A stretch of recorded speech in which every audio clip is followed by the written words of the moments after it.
On est parti pour répondre à la question 8. Alors, petite parenthèse, je ne sais pas si vous vous en rendez compte, mais j'ai passé toute ma journée à réaliser ces vidéos. Donc, vous, évidemment, vous voyez ces vidéos-là comme étant un travail fini, mais il faut que vous sachiez une chose. Je suis plus ou moins arrivé à la moitié des corrections par rapport au C1D 2014, et ça demande un travail assez phénoménal.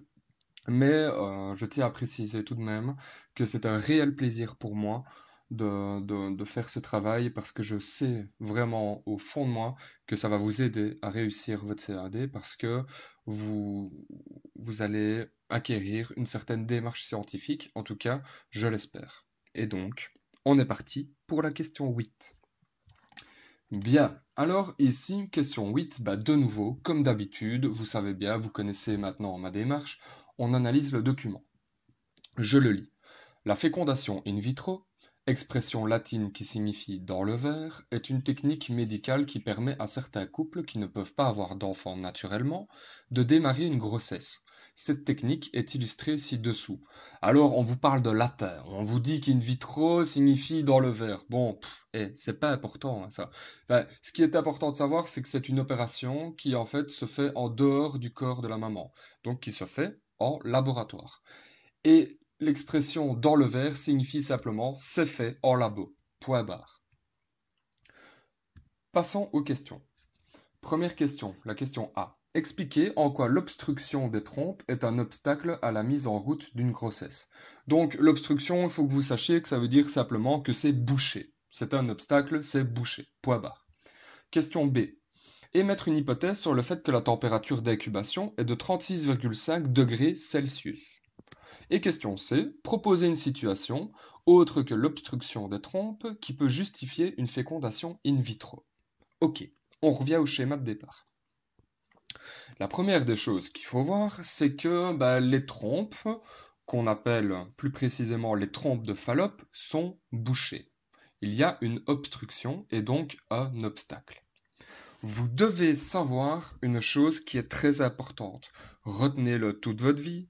Et je sais bien ce que vous allez penser. Et à chaque fois, vous me dites la même chose. Vous me dites que ça, quelque part, ça ne sert à rien. Mais si, c'est quand même important de le savoir. Parce que vous vous trompez assez souvent par rapport à ce fait-là. Vous pensez que la fécondation se déroule soit dans le vagin, soit dans l'utérus. Mais pas du tout. La fécondation, donc c'est-à-dire l'union d'un spermatozoïde et d'un ovule, se déroule dans les trompes de Fallope. Je répète parce que c'est important, la fécondation se déroule dans les trompes de Fallope. Alors, qu'il s'agisse de la trompe de droite ou de gauche, peu importe, c'est dans les trompes de Fallope qu'est réalisée la fécondation. Alors, le fait que les trompes de Fallope soient bouchées, ça va poser deux problèmes majeurs. Comme vous le savez, les ovules sont produits au niveau des ovaires que j'ai mis en évidence ici. Mais si les trompes sont bouchées, eh bien, ces ovules-là, premièrement, ils vont être captés par le pavillon des trompes de Fallope, ils vont être acheminés dans les trompes, mais à un moment, ils vont être bloqués. Donc, imaginons même, je ne sais pas par quelle magie, un spermatozoïde pourrait passer l'obstacle, aller féconder l'ovule, eh bien, cet ovule fécondé ne pourrait de toute manière pas passer dans la trompe de Fallope et aller se loger dans l'utérus pour qu'il y ait une grossesse, pour que la grossesse commence. Deuxième gros problème, et comme je vous l'ai dit, ça relève presque de la magie, je ne pense pas qu'un spermatozoïde puisse passer cette obstruction. Donc, en résumé, il y a deux gros problèmes.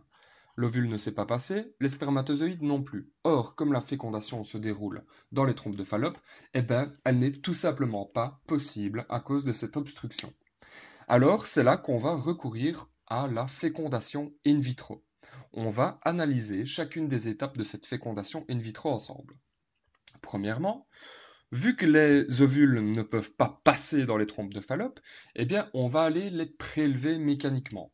Je ne vais pas rentrer dans les détails. Ici, sur le schéma, c'est une seringue qui visiblement traverse la peau jusqu'à l'ovaire et prélève un ovule. Ok, on prélève les ovules, on est d'accord. On les met dans un tube à essai. Donc ça, maintenant, à partir de maintenant, tout se passe en laboratoire. Et d'un autre côté, on va prélever les spermatozoïdes venant du père. Vous voyez qu'on les place également dans un tube à essai. On va placer les spermatozoïdes et les ovules en même temps et par des techniques dont je ne rentrerai pas de nouveau dans le détail, eh bien, on va féconder mécaniquement les spermatozoïdes avec les ovules et on va les incuber pendant 20 heures à 36,5 degrés Celsius. Vous le savez bien, lorsqu'un ovule et un spermatozoïde s'unissent, il y a fécondation et il y a formation d'embryons. On obtient plusieurs embryons de nouveau en laboratoire. Et c'est là, on va réinjecter ces embryons-là dans l'utérus de la maman. Et alors là, on espère évidemment que la grossesse commence. Répondons maintenant aux questions. La A. Expliquer en quoi l'obstruction des trompes est un obstacle à la mise en route d'une grossesse. Eh bien, on peut dire que la fécondation a lieu dans les trompes de Fallope. L'obstruction des trompes provoque deux problèmes. Soit les spermatozoïdes ne peuvent pas rejoindre les ovules pour les féconder, et les ovules ne peuvent pas rejoindre l'utérus. Je vous en avais déjà parlé. Concernant la question B, émettre une hypothèse sur le fait que la température d'incubation est de 36,5 degrés Celsius. Ben là, c'est un peu de réflexion que vous devez avoir. Moi, j'ai répondu comme ceci, et vous serez d'accord avec moi, je pense que vous avez deviné la réponse. L'incubation doit se dérouler dans des conditions les plus proches des conditions naturelles. Quand je dis conditions naturelles, c'est les conditions naturelles de l'être humain. Or, la température du corps humain est de 36,5 degrés Celsius, à peu de choses près. Voici donc pourquoi l'incubation se déroule à cette température. On doit essayer au maximum, même si ça se fait en laboratoire, de respecter les conditions naturelles de l'être humain. Et la dernière question, proposer une situation autre que l'obstruction des trompes qui peut justifier une fécondation in vitro. Moi j'ai répondu comme ceci. Le problème peut également venir du père. Les spermatozoïdes peuvent être défaillants. Soit ils ont un manque d'énergie, des déformations, ils sont pas assez nombreux dans le sperme, etc. En tout cas, il y a une défaillance au niveau des spermatozoïdes.